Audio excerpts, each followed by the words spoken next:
Hi, this is Gary at Furniture Refinishing by Renew.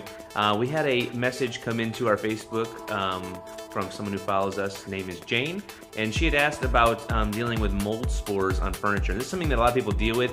They may not know they're dealing with it, but when they move the furniture, they're going to realize that sometimes in moist environments, there's just mold that forms, as weird as that sounds, on the bottom of furniture, inside of drawers, things like that. So it can happen.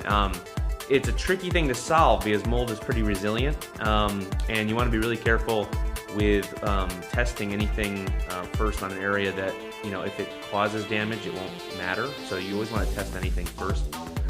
We've had good luck with a few things. Number one, mineral spirits. Sort of like paint thinner.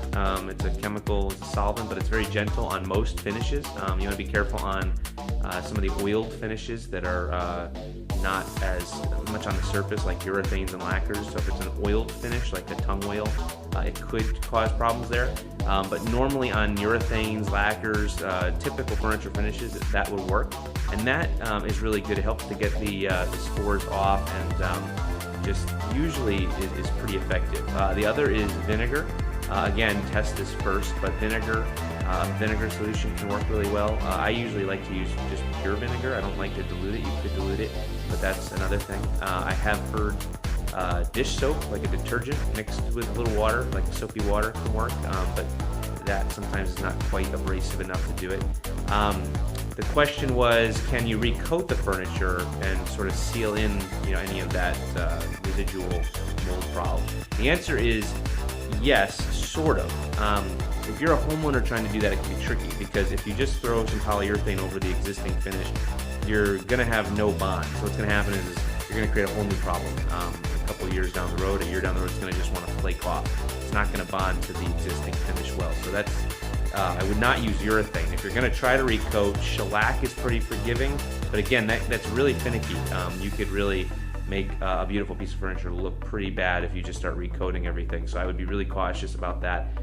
With our process here for refinishing, that's usually the best way to do it, to make sure it's gone. When we refinish a piece, we chemically wash the piece with our stripper, our finish remover, and that helps to get all the finish off, and also it will kill and remove any of that residual you know, mold spores, things like that. So that's the best way, because then from there we sand the wood, we then, you know, stain the wood if need be, and then finish it with a new lacquer finish, typically lacquer, sometimes urethane, but typically lacquers. And that will really solve it forever.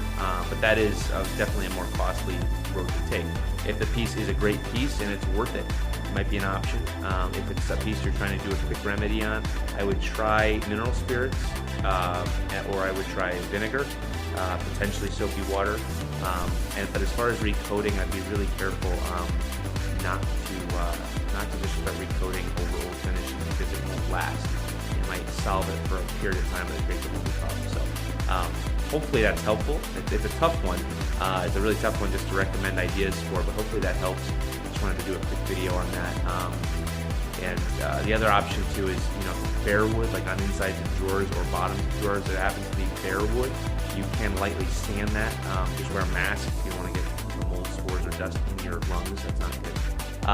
So you can lightly sand it with gloves and mask, and that will help to pull off any of that clinginess of the mold. So you might be able to try that too, or a Scotch-Brite pad. But if it's finished, I would try washing it, but test first. Always test first. You don't want to ruin your finish in a really noticeable spot. So try it somewhere where you could see what it does first. So hopefully that helps. That's all I've got. If you need help with refinishing, definitely give us a call or shoot us an email.